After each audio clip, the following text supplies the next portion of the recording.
Agora, desatando o nó em 30 segundos. Sou uma empresa de consultoria, presto serviço e quero ter ESG. O que fazer? Se você é uma empresa de serviço, você é intensivo em mão de obra. Se você é intensivo em mão de obra, seu principal insumo é gente. Então, você tem que cuidar de gente. Sua empresa não pode ser um lugar onde você é um moedor de gente. Segunda coisa é, o que te dá tesão de fazer? Se você gosta de distribuir sopa na rodoviária, faça isso. Então você tem que combinar as duas coisas. O tesão que você tem na área socioambiental, coisas legais na área socioambiental que você tem vontade de fazer, com o impacto negativo potencial do teu negócio. Você tem que fazer algo a respeito também.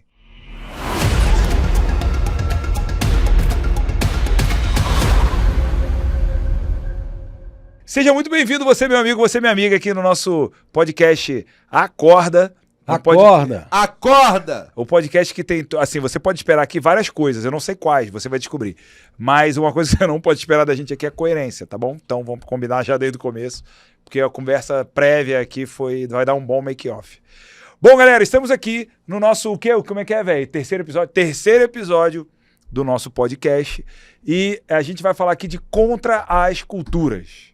Então, a gente se chama Contra a Cultura e vamos falar aqui de Contra as Culturas. Então, vamos lá. Eu queria primeiro... A gente falou em algum podcast explicando sobre a questão da contracultura dos anos 60, essa porra não, né? Explicando. Mais ou menos. A galera Então, vamos lá. Google. Existe, se o povo meter Google aí, Wikipedia, vai ver aí a contracultura dos anos 60. Tá muito associado ao movimento hippie e tal, não sei o quê. O que essa galera fez nos anos 60? Essa galera questionou o status quo pesadamente, né? Essa galera se questionou, falou assim, porra, eu tenho que andar de terno e gravata no meu trabalho para ser respeitado? Eu preciso ter uma CLT para ser considerado cidadão? Porque antigamente era muito associado a isso. Você tinha CLT, você era cidadão, você era respeitado. Se não tinha uma CLT, você não era respeitado. Você não merecia ser bem tratado pela polícia naquele baculejo matinal. O que vocês acham que tem de similar nos tempos de hoje com aqueles tempos em que a galera estava questionando o status quo lá no final dos anos 60? O que você acha que a gente hoje bebe dessa fonte, galera? Antes da gente falar da oposição, né? O que vocês dois acham que hoje a galera bebe da fonte daquela galera lá do final dos anos 60? Aí, fala pra gente, o Luiz Carlos Costa, por favor. Francisco Nilson, eu acho que a gente tem uma semelhança de momento no tempo onde existe um esgotamento de modelo, né? Onde um modelo que se fez necessário e que deu certo durante um tempo começa a envelhecer e em vários aspectos ele envelhece mal, né? A gente vive essa tida como era digital pelos historiadores, marcada aí principalmente pós-2020 com a pandemia. Nessa era digital, a gente tem a oportunidade de ver o que a última era nos legou e que a gente acha que continua fazendo sentido, mas também a responsabilidade de questionar o que não faz mais sentido, né? Então, a nossa contracultura tem muito desse espírito do tempo. Cara, o que a gente outrora via sentido em fazer de concessão, de alimentar enquanto modelo, e a consciência histórica, né, a evolução da nossa sociedade como um todo nos faz hoje olhar diferente, né? E tem vários exemplos, acho que a gente vai entrar em vários deles aqui, mas em essência eu acho que a grande semelhança é essa: a gente viveu um esgotamento de modelo, o jeito de empreender da Revolução Industrial, o jeito de fazer negócio, de fazer resultado, o jeito de se relacionar com mão de obra, o jeito de se relacionar com o mercado, de se relacionar com o meio ambiente, com a sociedade. Acho que deu, né? Deu. Uhum. Foi importante para o processo que a gente, enquanto sociedade, decidiu e precisou viver de urbanização. Perfeito? O jeito que a indústria nasceu permitiu a gente se aglomerar na cidade de uma forma a acomodar um volume de gente jamais visto e em uma velocidade não proporcional, mas que segue o processo de urbanização. Toda a lógica de construção, de saneamento, de energia, de dar vida, de dar possibilidade de uma vida digna dentro da cidade, né? Esse é um processo que a Revolução Industrial permite. E agora que a gente está urbanizado, acomodado, com as cidades em tese num processo já mais próximo a uma maturidade do que a uma chamada desenvolvimentista, a gente começa a se questionar outras coisas. Legal, a gente tem uma cidade, mas está todo mundo acomodado? tá tudo certo, tá legal, a gente tem uma cidade, tem uma economia, mas a gente considerou ou considera o ambiente como uma variável importante para o nosso modelo. Se a gente seguir replicando as mesmas regras que nos trouxeram até aqui, qual o mundo que a gente vai ver lá em 2030, 40, 50? Então, acho que tem esse momento semelhante nesse sentido. É um momento que o modelo que nos trouxe até aqui não vai responder às alturas para os desafios que se impõem. Então, resumindo aqui, o que você acha que tem de semelhança é, naquela época, aquela geração que hoje são chamados de Baby Boomers. Perfeito. Baby Boomers, naquela época, no auge dos seus 18 a 20 e poucos anos, falaram assim, deu. Não quero levar a vida que meu pai levava, quero levar uma outra vida. Que vida? Não sei ainda. Vamos descobrir. Nesse momento eu só sei que eu tenho que deixar meu cabelo crescer e ouvir rock and roll, é isso? Então naquele momento deu, nesse momento, aquela vida que meus pais levavam eu não quero levar. Eu acho que agora eu só não quero ter um burnout, eu só não quero ter um... É isso? Por aí? E o cabelo e o rock and roll que você trouxe como símbolos, eu acho que são muito simbólicos mesmo, mas assim, muito significativos, porque o que eles estavam querendo dizer? A gente rompe com o que trouxe até aqui.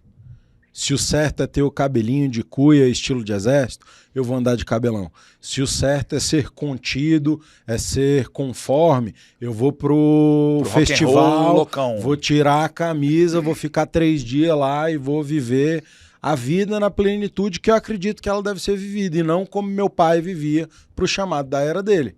Né? O chamado do pai desse cara que estava lá em Woodstock era uma outra lógica, era segurança, né? Era garantir a sobrevivência. As maiores guerras da história da humanidade. Né? Esses caras enfrentaram. Uma lógica de regionalismo, de feudos, que dava um outro aspecto para a relação familiar e para a relação social. Enfrentaram grandes fomes. Né? E nesse momento lá de 1960, existe esse questionamento. Peraí, a gente já não está mais sujeito a essas inseguranças, a gente já vive outra. Por que a gente ainda se comporta assim? A gente viveu, eu diria assim, no pós-Segunda Guerra Mundial, a gente viveu uma era de abundância e de estabilidade geopolítica que dificilmente a gente viu no passado da humanidade, e nesse sentido a geração que saiu disso é uma geração que falou, cara, eu não estou submetido às mesmas escassez, ao mesmo modelo de escassez que você viveu, então eu não preciso seguir isso. É isso? Perfeitamente. E você acha que a galera hoje está entrando numa lógica de, meu irmão, esse modelo também não quero, eu quero uma outra coisa, eu não sei ainda direito, mas eu quero uma outra coisa, é isso? Totalmente. O modelo anterior se esgotou e a era digital vem para potencializar todo o nosso poder de ação a partir desse esgotamento. Imagina a gente aqui no empreendedorismo e quem está lá nos assistindo com sua empresa pequena, em crescimento, média. Cara, imagina qual que era a barreira de entrada para a gente fazer o que a gente faz 30 anos atrás. Opa, abrir um CNPJ 30 anos atrás, irmão. Você levava 2 meses e ainda assim você tinha que conhecer alguém na junta. Exato. Você tinha que ter uma outra lógica de relacionamento com o mercado para conseguir sentar na mesa, para conseguir ser alguém no jogo. Hoje em dia você está no seu primeiro dia de faculdade, você abre o seu computadorzinho, dali mesmo você faz um MEI, você tem um CNPJ, você bota um site no ar, você faz sua primeira nota fiscal com um dia, irmão. Com um dia. E essa possibilidade é de quem está entrando hoje na faculdade, mas ela é de qualquer um que tem um smartphone na mão. Percebe? Pode crer. Isso muda totalmente o jeito de se comportar frente ao desafio dessa era. Wilson Demetrius é o Greco, depois dessa solada de guitarra que Jimi Hendrix mandou, o que você fala pra mim, minha Janis Joplin? O que você acha? O que você acha? Isso pode. Quando sou eu... Cara, vocês têm 2 pesos muito grandes comigo, tá? A gente vai 8 minutos bonitinho. Moleque, velho. E a gente Mandei mal? imediatamente, velho. Vamos lá, fala aqui. Carlos Santana. Fala pra gente. Porra, caralho, eu mandei mal, não mudei, com o Jim Morrison, caralho, velho. irmão. Qual o problema com o Tá Jim bom, Morrison? vai, vamos lá. O que assim, você acha que tinha desse período da contracultura? Porque a gente usa um termo que já foi usado no passado. O que tem de lá que parece com hoje em dia, ainda que eu sei que, porra, cada momento histórico tem o seu rolê. Fala, mas o que tem de similar? Então, eu acho que assim, o termo contracultura, como eu gosto de usar, como eu gosto de enxergar, pra mim, ele é um jeito que a gente vê o mundo, na forma como eu abordo. Porque é o seguinte, eu acredito que para ter existido uma juventude como ela existiu ali nos anos 70, você teve gente muito sinistra antes para construir um mundo muito confortável para essa galera poder usar o cabelo grande. Então, assim, eu acho que a gente surge ali em 2022, onde existe um mundo que ele tá muito ameaçado, na minha visão, por algumas crenças que são muito ruins pro mundo, sacou? Cara, não adianta, existem algumas verdades perenes que não mudam. Então, a gente vive uma era onde as pessoas acham que você não precisa, por exemplo, de teoria para fazer uma boa prática. As pessoas acham que elas vão fazer um tutorial de YouTube de 5 minutos sobre qualquer curso que você imaginar e ela vai ser doutora nisso porque ela não consegue sentar a bunda e fazer. Aí o cara mete um e-book do tutorial que ele viu num vídeo do YouTube. Por exemplo, é engraçado que quando você vai pegar pragmaticamente o estudo da filosofia, a filosofia estuda aquelas coisas que são essenciais. O que quer dizer? Se hoje você está praticando direito, quer dizer que antes disso existe a filosofia da política, que tem a filosofia do direito, que ela vai te levar para um negócio chamado ética, que é um dos pilares do pensamento humano que estão... Cara, essas verdades não mudam. Então, assim, eu não consigo conceber uma pessoa no mundo dos negócios hoje que acha que domina estratégia porque fez um cursinho de 30 minutos no YouTube. Foi mal, velho. Esse assunto é muito maior. Então, assim, uma das principais contraculturas que eu acho que a gente compra muito bem, é romper um pacto com essa parada do raso, do fácil, do rápido. Cara, não tem raso, não tem fácil, não tem rápido, velho. Todo o sucesso, ele é pautado por uma carreira inteira, uma vida inteira de muito sacrifício e muito legado. E que às vezes as pessoas, a nossa geração cresceu vendo, pô, esse cara ficou milionário da noite pro dia com a internet. Primeiro, ficou milionário. Segundo, foi da noite pro dia. Terceiro, foi só com a internet.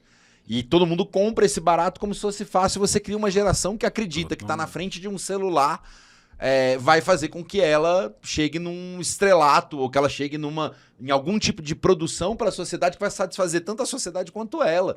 E, cara, isso é muito perigoso. Na minha concepção, existem algumas coisas que a gente tá pondo em risco no mundo do trabalho hoje, no mundo dos negócios hoje, que não tem como colocar, velho. Que não tem como colocar. Então, assim...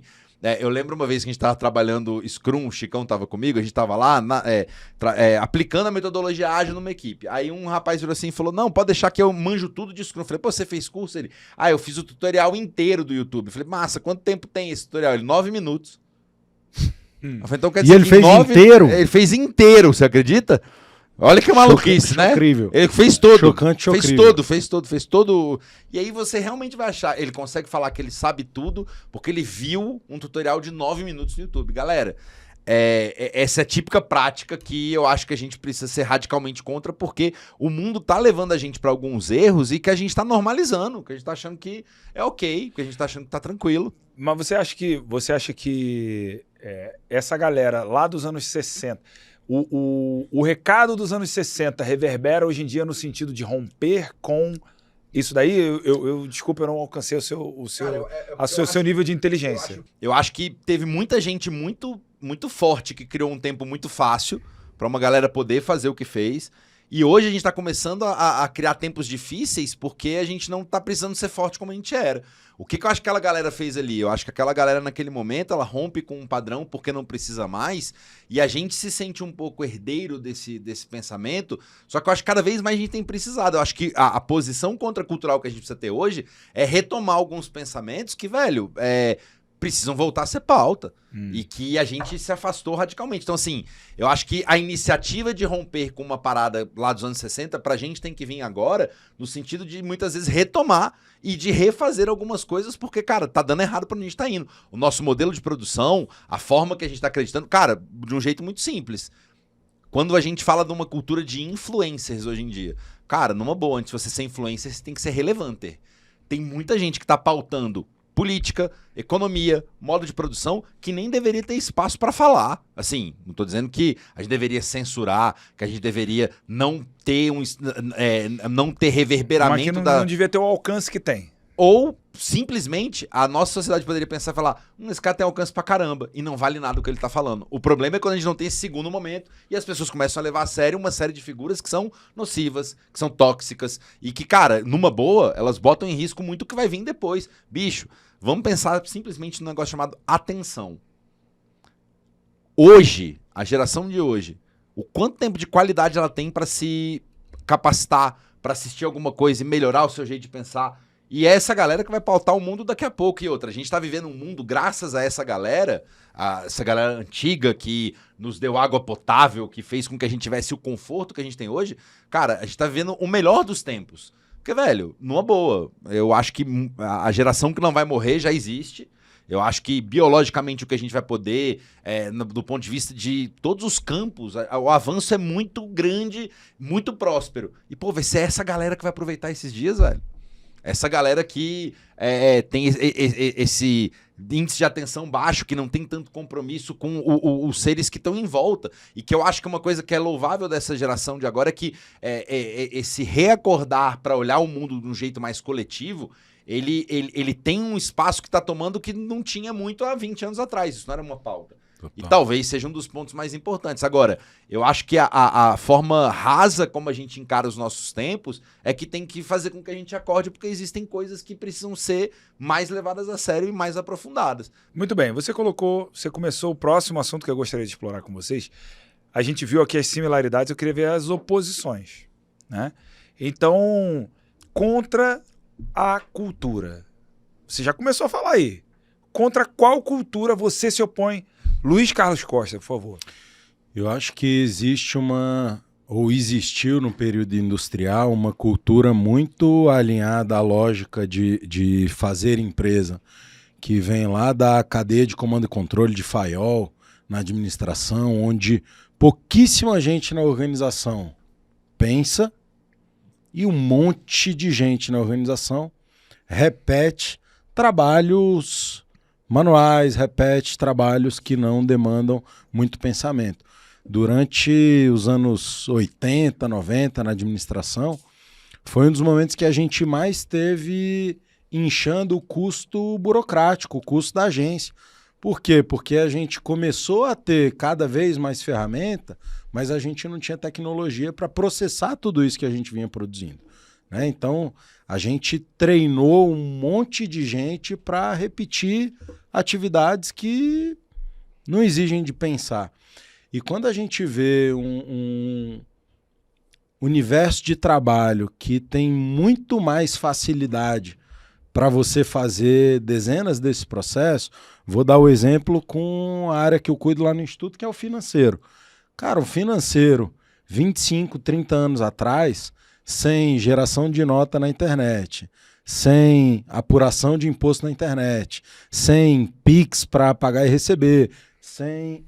Cara, era uma treta. Você tinha que ter office boy, você tinha que ter nota promissória, você sem tinha conta que azul, ter carbono de um monte de coisa, você tinha que ter, velho, uma papelada uma do caralho. papelada enorme pro contador pegar essa papelada no prazo dele de todos os clientes, botar tudo isso num livro, te mandar para você assinar e aí de você se passar algum dinheiro, porque é fraude fiscal. Cara, era muito 10 difícil, anos depois velho. tu tomava um creu do fisco de um negócio Hoje em que tu nem dia lembra tu mais. resolve o BO inteiro com um banco digital que te dá uma conta gratuita e com uma contabilidade online de 100 pratas, irmão. Sabe? Então, por quê? Porque todos esses processos que existem por trás, eles foram automatizados. Então, eu acho que tem uma necessidade que a gente realmente conseguiu achatar, que é a necessidade do trabalho braçal. Por um lado, é ótimo. E a gente, enquanto sociedade, não se encontrou ainda, mas vem procurando se encontrar nessa era, com mais gente alocada em trabalho pensante, com mais gente, né? Nunca se falou tanto em ter autonomia na ponta, nunca se falou tanto em empoderar a ponta, nunca se falou tanto em envolver as pessoas que entregam na estratégia, contar qual que é a estratégia, usar as pessoas que têm a experiência da ponta para construir essa estratégia, para ouvir o cliente, para estar do lado do cliente. Isso então, tudo é uma coisa nova, velho. Então é contra a cultura de comando e controle? Exatamente, é contra essa cultura de que, cara, só quem tem o cargo de diretor pode pensar na empresa. Eu mando, você obedece. É importante ter o cargo de diretor, porque é importante que alguém seja responsável por aquele negócio. É importante que no final do dia alguém fale, é comigo, aprovam ou não aprovam. Isso é importante, isso é accountability, isso é compliance, isso é importante. Só que é importante que a pessoa que está lá na ponta atendendo o cliente tenha liberdade para dar um café a mais para o cliente sem cobrar, porque o café dele derramou. Ele vai sair lá do teu café com uma experiência palha. Ele vai sair de lá, putz, paguei 8 pratas num café, derramou, não quis pagar mais 8 e fiquei sem meu café. E, cara, isso não tem que depender do diretor, o cara não tem que ligar lá pro diretor, então. Tem uma situação aqui do café que derramou, qual que é o modus operandi hoje? Não, velho, essa pessoa tem que ter... Então, eu acho que tem uma virtuosidade que a tecnologia inserida no ambiente de trabalho traz, que é a capacidade dos humanos se dedicarem a trabalhos mais humanos, se dedicarem a pensar mais aquilo que estão fazendo, independente da função dentro da organização. Quanto mais tecnológico a gente é, mais humano a gente pode ser, né? Totalmente. Maravilha. Totalmente. Então, contra a cultura desse comando e controle, desse eu mando, você obedece, maravilha. Wilson Demetrios, contra qual cultura você se coloca contra? Pô, eu sou muito contra essas culturas de acordar às 4 da manhã e tomar banho gelado, velho. Disso sabemos, Nossa, disso sou sabemos. sou muito Do entra contra. na banheira de gelo? Eu sou muito contra esses coach que prevê acidente de helicóptero dentro do helicóptero. Sabe, assim, essas coisas. Não, é porque, assim, igual eu falei no começo, cara, a gente tem uma maravilha que é a internet, que vai dar voz pra muita gente, mas também ela vai dar volume pra uma galera que não deveria ter lugar pra falar, assim. Novamente, não é questão de não ter lugar, é que a gente tem que ter... A gente não se espanta mais com algumas coisas que a gente ouve dessa galera, desses gurus de internet, que tu fica meio caraca e tal. E, assim... Empreendedorismo de palco e de vitrine. O que mais tem é o cara que vende o curso de como ser milionário e o cara não é bem Ele sucedido. fica milionário não vendendo tem uma curso. história de ter feito um negócio Cara, sólido, saudável por É a trás. boa e velha história do dentista banguelo, assim, é meio complicado, mas assim, eu acho que até lá, tudo bem. O problema é o culto que se gera através dessa galera, assim, as pessoas começam a achar que aquilo é um final de... começa a se tornar um objeto de desejo, o cara querer chegar ali, e é muito complicado porque, de novo, velho, a internet é uma coisa que vai produzir a geração que vai estar vivendo o melhor momento que a humanidade já vai poder viver. Literalmente viver, cara. Total. Os estudos em longevidade, os estudos em genética, a indústria farmacêutica, do qual eu sou muito apoiador, e como eu tô contando com os próximos 10 anos dessa indústria para ela salvar uma série de questões. Mas, cara, essa galera vai viver 150 anos, 160 anos. E e aí, quem vão ser as pessoas que a gente vai lembrar? Pô, vejam só. A gente teve agora o falecimento do Abílio Diniz. Foi um cara que o Fula teve a oportunidade de estar no IDP e ter ali uma entrevista com ele. Mediar uma entrevista com ele. Mediar uma conversa. Mas, cara, quem é esse cara? A gente viu o trabalho dele dias após dia. A gente viu as coisas que ele fazia, os resultados. Hoje em dia, o palco que a gente criou na internet, ele é muito propício para aparecer uma pessoa que tem o corte certo, a fala certa e conduzir as pessoas para uma cultura de que aquilo é rápido, que aquilo é para qualquer dia.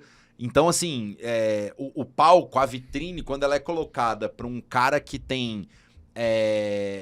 que não tem exatamente uma boa coisa para passar, o dano disso é geracional, velho. Meu irmão, sabe o que eu reparei?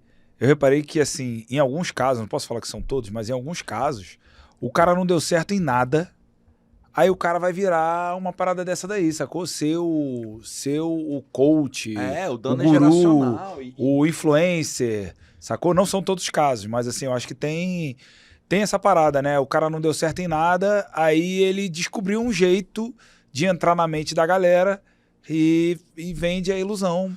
Não, e assim, eu acho que é um pouco de a sociedade do cansaço, um pouco com a superexposição. E aí, tudo em volta vai te caminhando pra... Cara, aí você liga teu Instagram, todo tempo ele tá falando de produtividade, de alta produtividade, de super coffee, de banho gelado, de banho no gelo, de acordar 4 da manhã, e de que como é que você... E aí a gente começa a criar uma cultura que, pra ganhar tempo, você acredita que ouvir 12 minutos de uma pessoa te contando o que é o livro substitui a experiência do livro. Perfeito. Isso daí. Esses dias a gente pediu pra uma aceleranda ler Ana Karenina.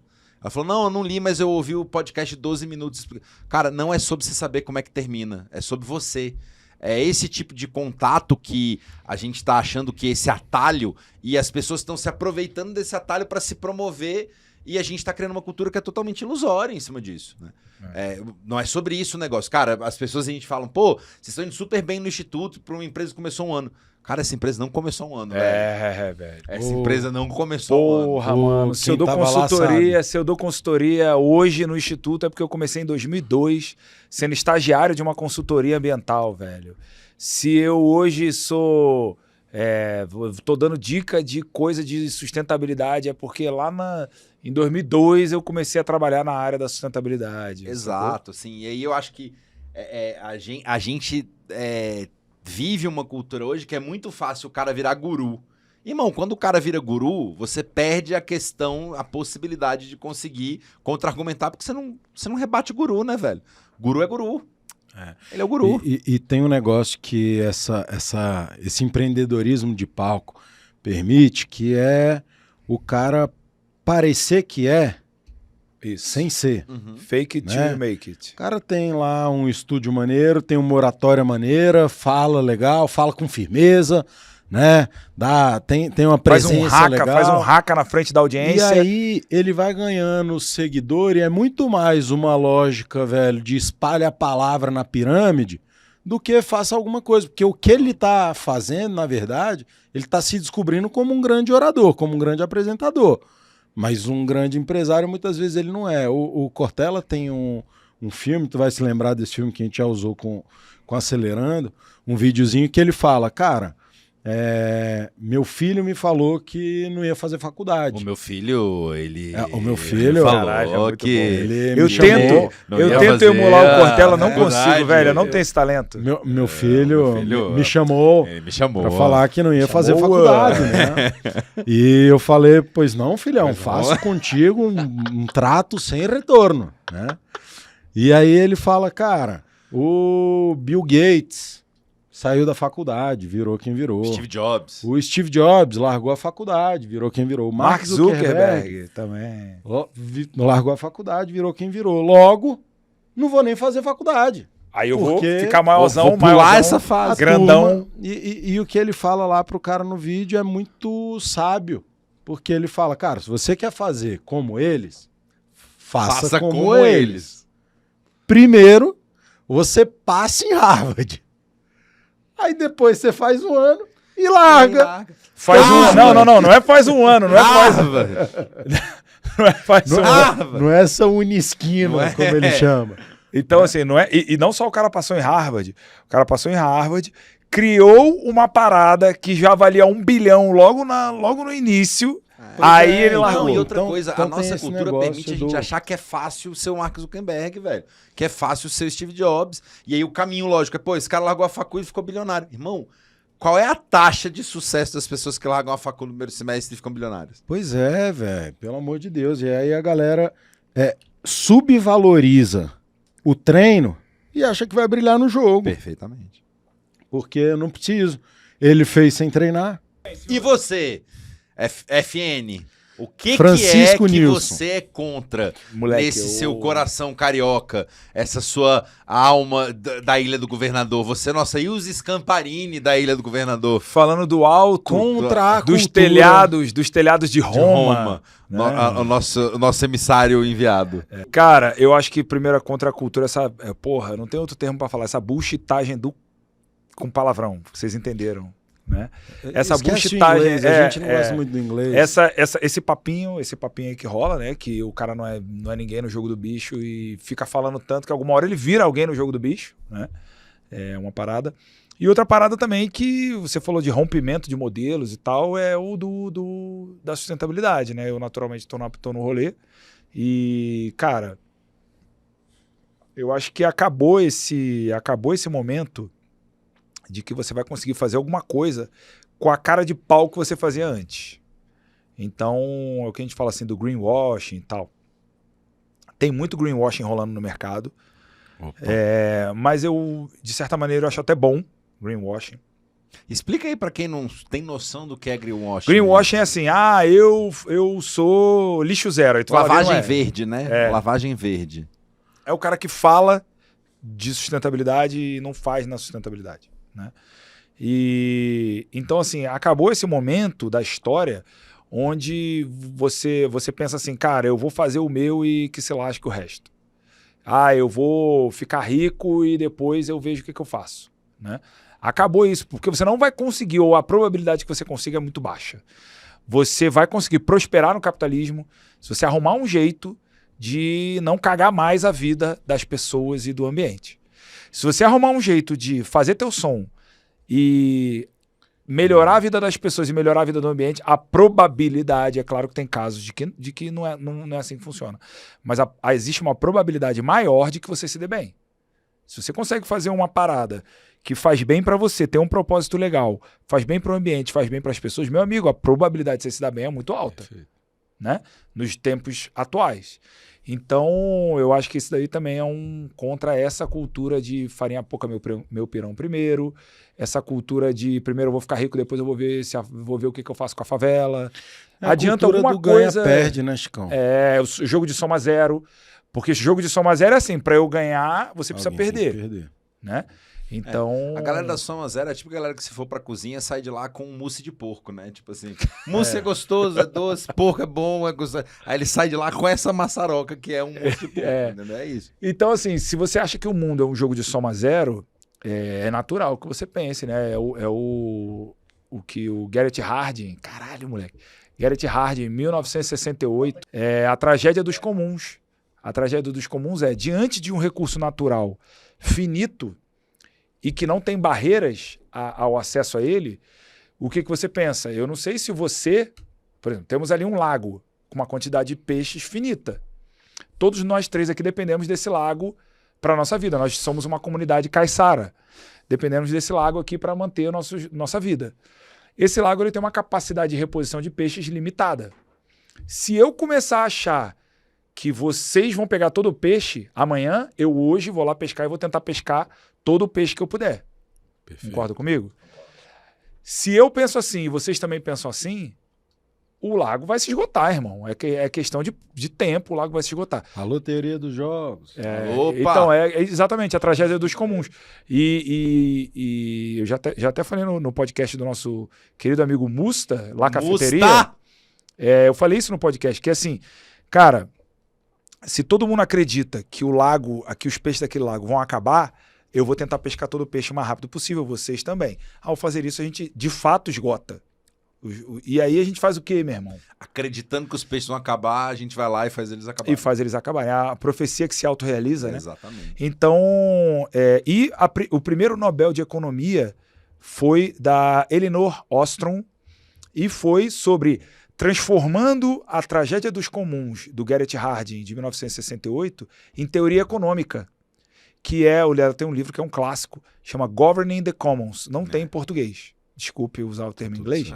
Governando os comuns. Governando os recursos, como gerir recursos naturais comuns. Perfeito. E ela ganhou o Nobel de Economia em 2000, não me lembro exatamente a data, 2010, 11, alguma coisa assim. Deve ter sido antes de 2000.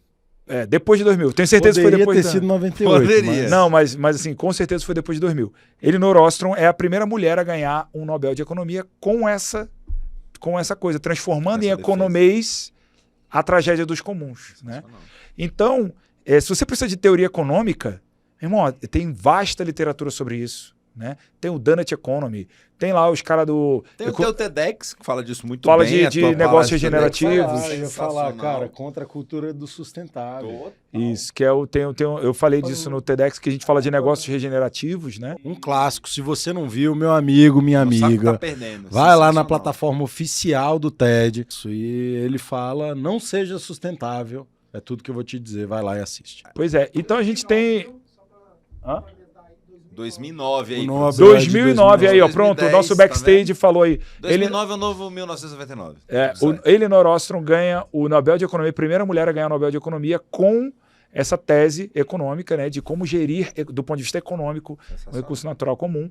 E, cara, isso tem teoria econômica vastíssima para subsidiar a ideia de que se você acha que o mundo é um jogo de soma zero, meu amigo, para você ganhar, alguém tem que perder. É um mousse de porco. E aí lascou-se, né, meu irmão? Porque o espírito do nosso tempo atual não é esse.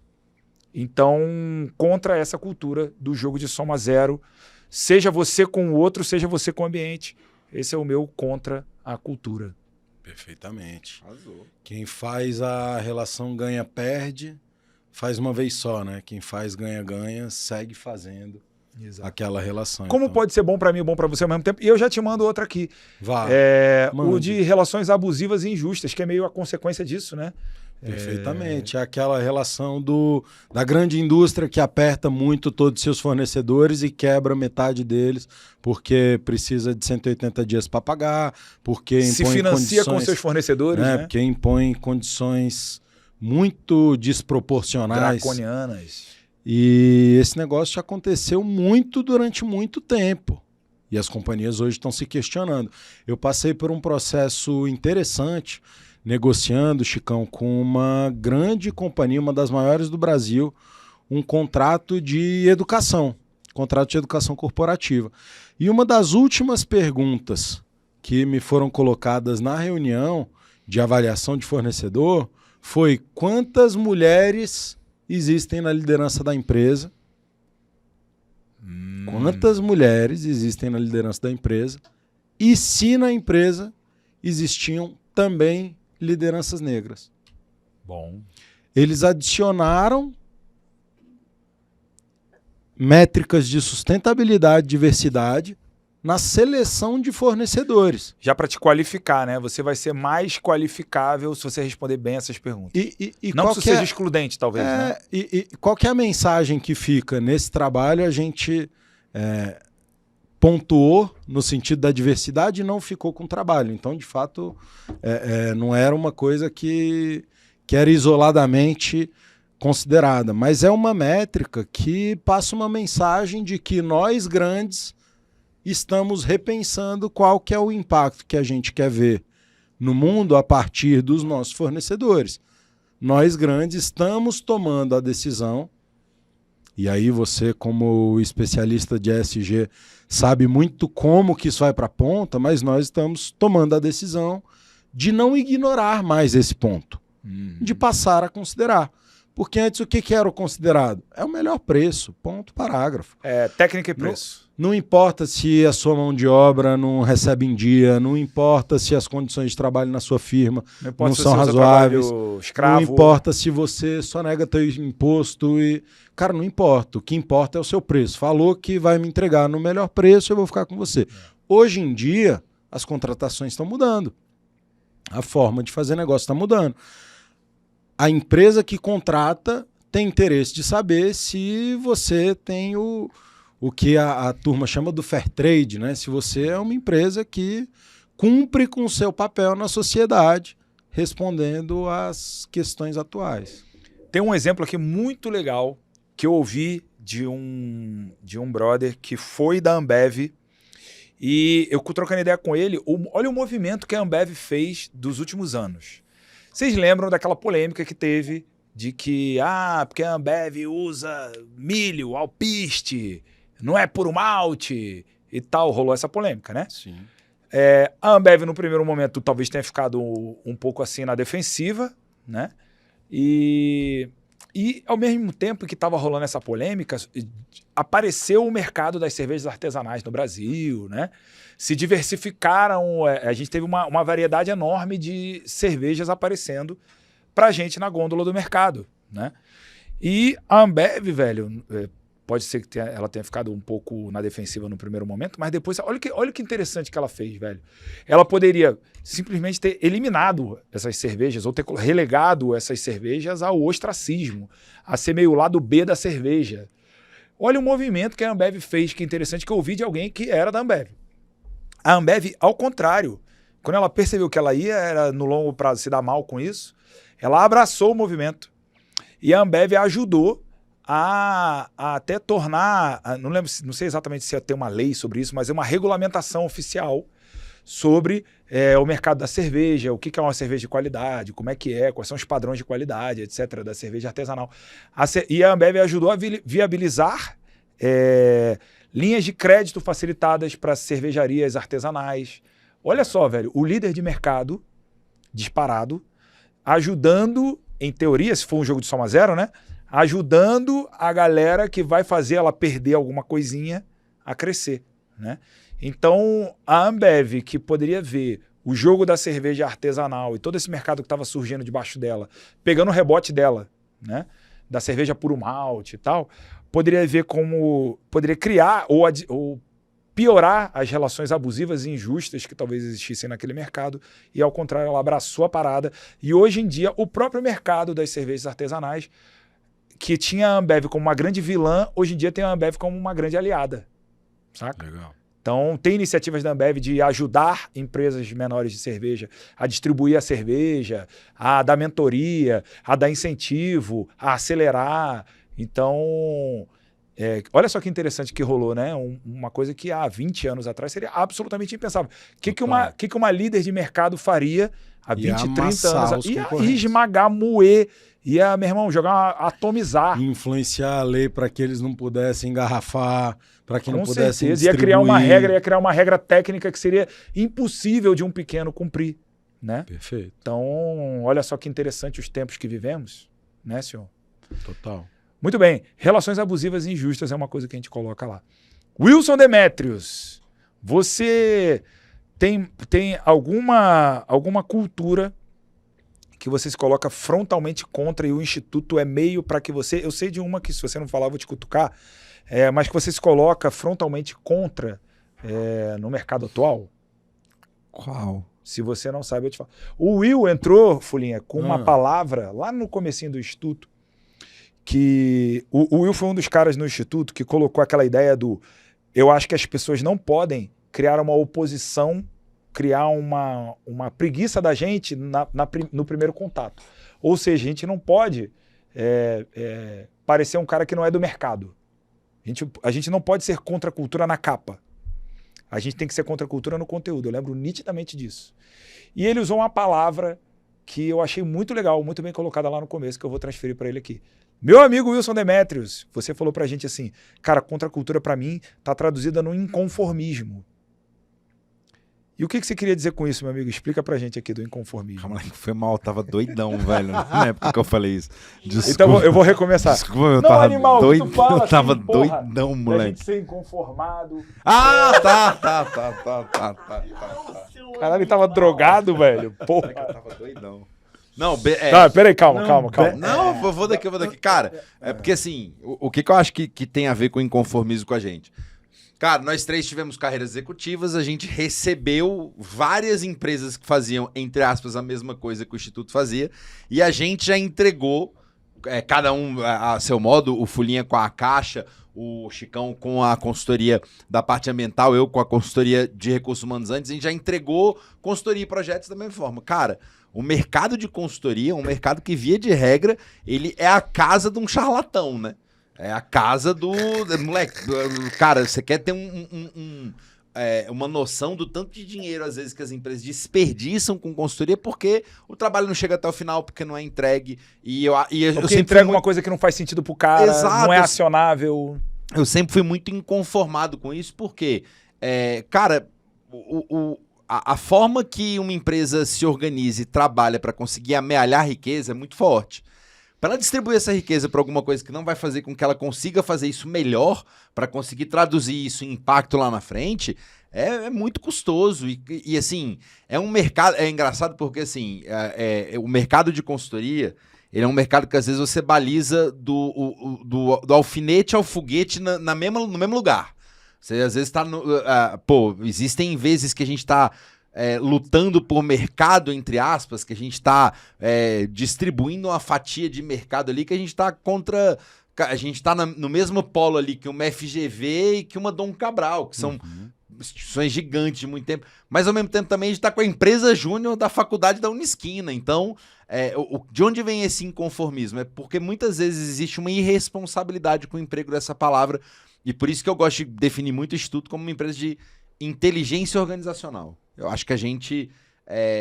o inconformismo é de você ver o que não funciona, e às vezes o que não funciona não vai adiantar com um projeto de consultoria, não vai adiantar com uma palestra, vai adiantar com outro tipo de trabalho que você vai precisar ser inteligente para achar, mesmo que isso queira dizer que não seja a gente para estar ali para fazer. Eu sou muito inconformado também com essa com essa cultura do vender a qualquer custo, da venda transacional. Velho, uma hora a venda vai acontecer, a empresa vai precisar de você, você vai precisar da empresa, a gente vai precisar um do outro. E se você... E é muito chato você ter essa relação que é muito é abusiva, na realidade. E me inconforma muito o tanto de trabalho legal que poderia ter sido feito, o tanto de fornecedor que a gente vai trocar ideia, né? O cara fala, pô, a galera que veio antes de vocês, puta, quanta gente já passou aqui falando que ia fazer isso e... Pô, eu fico inconformado porque eu já tive do balcão pra cá recebendo e já tive do balcão de lá entregando. E dá pra fazer muita diferença, dá pra fazer muito impacto a partir do trabalho que a gente faz, que é a heterovisão, é a coisa de fazer inteligente. Agora, pra gente só é sucesso quando o negócio acontece. Não adianta só entregar mais um livro pra ficar na estante do cara. E eu acho que o inconformismo, ele tem aí no radical da palavra uma negação do conforme. O conforme é conforme sempre foi. Conforme a gente sempre fez. A gente tem que se atentar muito pro conforme do compliance, de estar dentro da regra. E aí, valeu compliance, estamos junto. Mas o inconformismo é a gente não aceitar de primeira porque tá ali. Ah, mas sempre foi assim, então é assim. Não, velho, peraí. Eu entendi o quê? Mas vamos olhar para o porquê. O inconformismo é a gente querer olhar diferente para o mesmo problema, né? Cara, tô aqui com um time desmotivado, parará. Então, mas por que o time tá desmotivado? Não adianta eu ir lá e bater meia dúzia de palma, de polichinelo, falar umas frases bonitas, porque... Pedir pra galera gritar para liberar o seu lobo interior. Essa é a motivação que dura 2 dias. Agora, será que essa pessoa tá conectada com a atividade que ele tá fazendo? Total. Ou será que nesse sentido ele tá conformado? Né? Pô, esse é o meu papel, sempre foi assim. Eu venho pra cá, eu libero os processos aí, eu consigo, velho, almoçar num lugar legal porque tem um vale legal e eu não acho tão massa, mas, pô, pago minhas contas. Né? Tô conforme. E tem alguns conformes que valem a pena, outros que definitivamente não valem, né? E é louco porque, assim, às vezes as pessoas nos processos que elas vivem, elas demoram muito para romper com alguns conformes que elas imaginavam que era... elas se agarram nos conformes desnecessários e abandonam os conformes necessários, assim. Perfeitamente. E isso é muito natural ver acontecendo, mas o que mais me inconforma é quando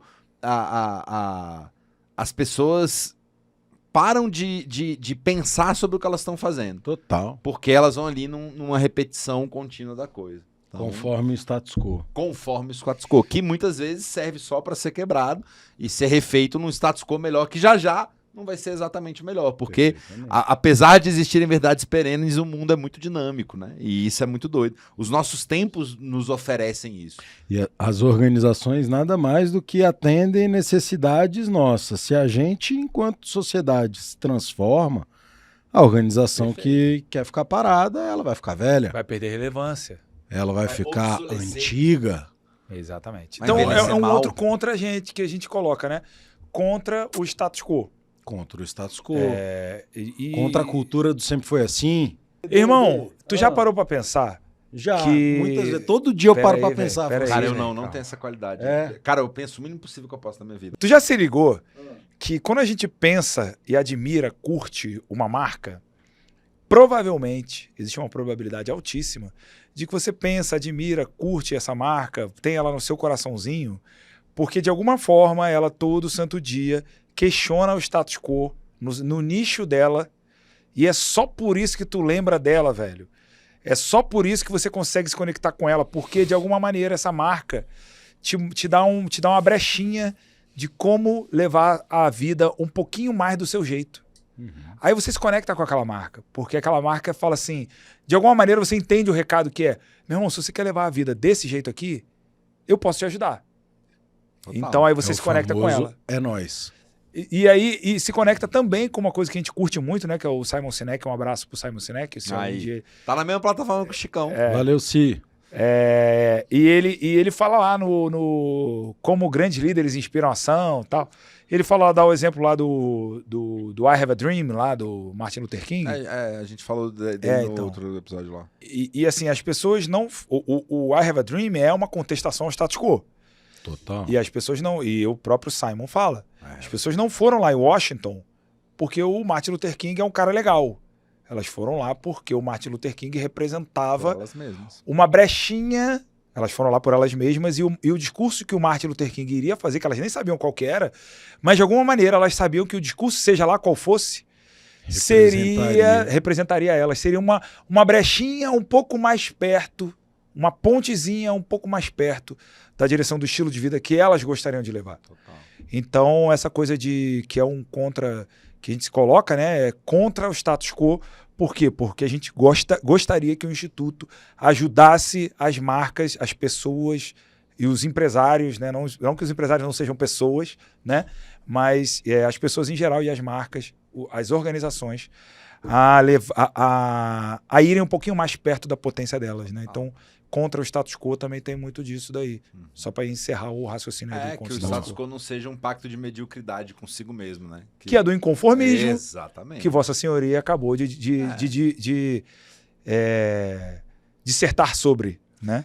Então acho que é um pouco isso, né? Esses foram algumas contraculturas que a gente tem, que algumas coisas que a gente não compactua. E você aí, deixa pra gente nos comentários quais são as culturas que você acha contra. Por exemplo, se você é contra a cultura de filmes medíocres de super-heróis, bota aí, por favor. Por favor. Né? Se você é contra a cultura de filmes pós-anos 2000, se identifique. Se você é contra a cultura de filmes depois dos anos 2000 que não merecem a sua consideração, o Wilson Demetrios vai ser o primeiro a responder embaixo aí. Especialmente aqueles com mais de 120 minutos. Com toda certeza. Não precisa. Então, diz pra gente aí contra quais culturas você se posiciona e qual que é o seu ponto CC. Vamos fechar aqui com esse. Então, o meu ponto CC é capitalismo consciente. Qual que é o seu ponto CC? Fofo. Wilson Demetrios, qual é o seu ponto CC? O meu é catarse constante. Catarse constante. Bem a sua cara, senhor. Luiz Carlos Costa, qual que é o seu ponto CC, irmão? Capture a corda. Capture a corda. Com isso, eu deixo você para escrever pra gente aí qual que é o seu ponto CC e contra o que você se posiciona. Se for sobre coisas nerdísticas, Wilson Demetrios vai responder logo embaixo do seu comentário, beleza? Um beijo e até o próximo episódio. Valeu, galera.